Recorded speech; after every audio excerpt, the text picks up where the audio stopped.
Hello everyone, আসসালামু আলাইকুম। This is me Ratna খান। আসছে একটা আচারের ভিডিও নিয়ে। এগুলো হচ্ছে আমাদের গাছের আম। এই যে আমার বোন হচ্ছে সবগুলো কেটে হচ্ছে এখানে রেখেছে। তো আমি এগুলো একটু ভিডিও করলাম। আম্মা হচ্ছে পাঁচফোড়ন হচ্ছে ভাজতেছে, ওটার একটা ভিডিও নিয়ে নিলাম। অ্যান্ড হচ্ছে শুকনো মরিচ অনেকগুলো ভেজে নিয়েছে, সেগুলোর একটা ভিডিও ক্লিপ নিয়েছি। যে অনেকগুলো শুকনো মরিচ, কারণ 2টা আচার করবে, অনেকগুলো শুকনো মরিচের প্রয়োজন আছে।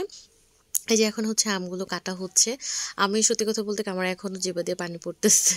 আমি আমি যে ভয়েস ওভার দিচ্ছি, আমি কিন্তু আচার খাচ্ছি আর ভয়েস ওভার দিচ্ছি। তো কথা হচ্ছে যে তো আমগুলো সব হচ্ছে এভাবে কেটে কেটে হচ্ছে আচারগুলো বানানো হয়েছে। একটা হচ্ছে টক ঝাল মিষ্টি আচার, আর একটা হচ্ছে শুধু টক আচার, যেটা হচ্ছে আমরা খিচুড়ি দিয়ে খাবো। আর টক ঝাল মিষ্টি আচার ওটা হচ্ছে খালি খালি মানে খাওয়ার জন্য। আমি যেটা এখনো খাচ্ছি, এই যে শুকনো মরিচগুলো হচ্ছে গুঁড়ো করে নেওয়া হয়েছে। আর আম, আমার বোন হচ্ছে, আমার সেজো বোন, ও হচ্ছে পাঁচফোড়নগুলো হচ্ছে পাটায় সুন্দর করে হচ্ছে করে দিচ্ছে। আমাদের ব্লেন্ডারটা নষ্ট হয়ে গেছে, যার জন্য ব্লেন্ড করার কোনো ওয়ে নাই। কষ্ট করে পাটায় মানে বাটার জন্য ব্যাটার মানে বাচ্চারাকে খুব রিকোয়েস্ট করে হচ্ছে বাটানো হয়েছে। সরি, আমি একটু স্লিপ অফ টাং হয়ে গেছিলাম। তো এই তো এগুলো হচ্ছে মাটির চুলায় করছে আমার আম্মু, গ্যাসের চুলায় করে নাই।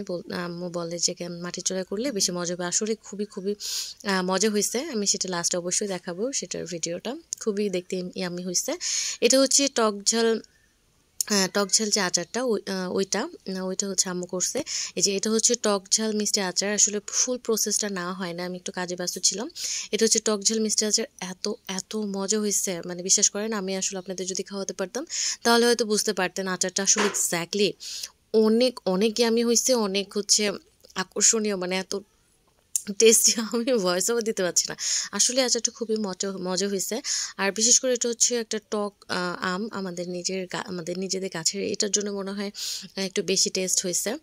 তো কথা হচ্ছে যে আচারের কালারটা ওইভাবে আসে না, বাস্তবে দেখতে আরও বেশি অনেক সুন্দর হয়েছে। আর এটা হচ্ছে শুধু টক আচার, যেটা হচ্ছে আমরা খিচুড়ি দিয়ে খাওয়ার জন্য করেছে। আমি আসলে ভয়েস ওভার দিতে পারছি না, আচার খাওয়ার সময় ভয়েস ওভারটা দেওয়া ঠিক হয় নাই।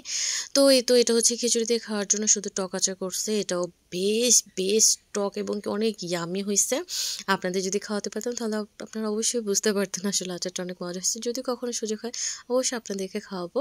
সবাই ভালো থাকুন, সুস্থ থাকুন। ভিডিওটি কেমন লেগেছে সবাই বলবেন, আর সবাই দোয়া করবেন।